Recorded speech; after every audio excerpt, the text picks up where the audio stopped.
CM Revanth కు BRS Harish Rao సవాల్ విసిరారు. బనకచెర్లపై చర్చకు రేవంత్ రెడ్డి ఉత్తమ్తో సహా ఎవరొచ్చినా చర్చకు సిద్ధమంటూ సవాల్ చేశారు. రైతులకు రాష్ట్ర ప్రభుత్వం క్షమాపణ చెప్పాలని, క్షమాపణ చెప్పాకే రైతు భరోసా ఉత్సవాలు నిర్వహించాలని పేర్కొన్నారు. ప్రభుత్వం చేపట్టిన రైతు భరోసా విజయోత్సవాల సభల పట్ల హరీష్ రావు తీవ్ర స్థాయిలో ఆగ్రహం వ్యక్తం చేశారు. రైతాంగాన్ని ఇబ్బందులకు గురి చేస్తూ సంబరాలు నిర్వహించుకోవడానికి రేవంత్ రెడ్డి ప్రభుత్వానికి అర్హత లేదన్నారు. రైతుల కోసం ఏం చేశారని ఈ ఉత్సవాలు జరుపుకుంటుందో చెప్పాలని ప్రశ్నించారు.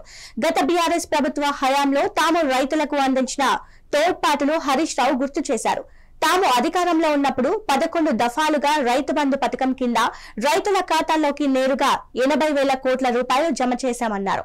ఏనాడు ఇలాంటి ఉత్సవాలు సంబరాలు నిర్వహించుకోలేదన్నారు. ఇక దీనిపై మరింత సమాచారం మా ప్రతినిధి జగన్ అందిస్తారు. జగన్ చెప్పండి.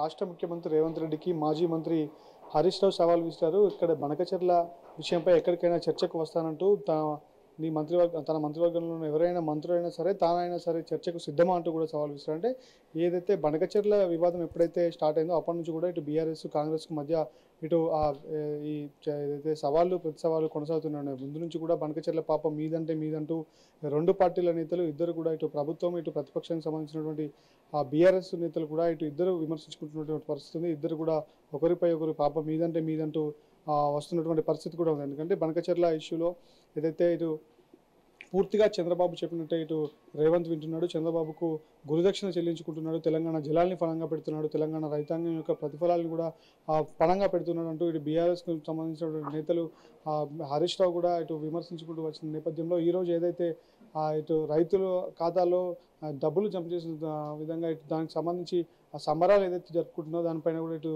బీఆర్ఎస్ సంబంధించిన నేతలంతా కూడా తీవ్రంగా విమర్శించారు. దాంతోపాటు హరీష్ రావు కూడా తీవ్ర స్థాయిలో మండిపడ్డాడు. ఏదైతే తాము 11 దఫాలుగా ఇటు రైతు బంధు 80,000 కోట్ల రూపాయలు రైతులకు నేరుగా డబ్బులు జమ చేసినా కూడా ఇట్లాంటి సంబరాలు ఎప్పుడూ జరుపుకోలేదు.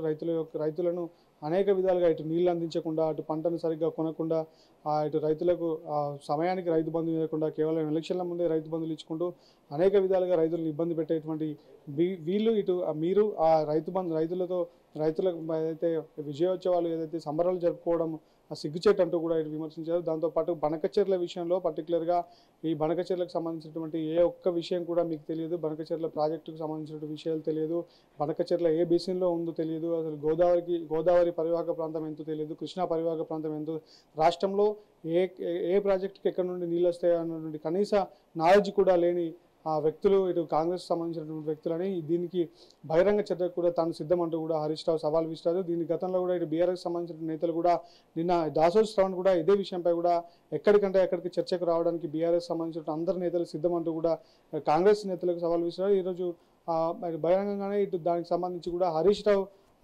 ఏదైతే బనకచెర్ల విషయంలో రేవంత్ రెడ్డి సిద్ధమా లేదా, రేవంత్ రెడ్డి మంత్రివర్గంలో నుండి ఏదైతే భారీ నీటిపారుదల శాఖగా మంత్రిగా వ్యవహరిస్తున్నటువంటి ఉత్తమ్ సిద్ధమా అంటూ కూడా హరీష్ రావు వ్యాఖ్యలు చేశాడు. Sindhu. Right, thank you Jagan.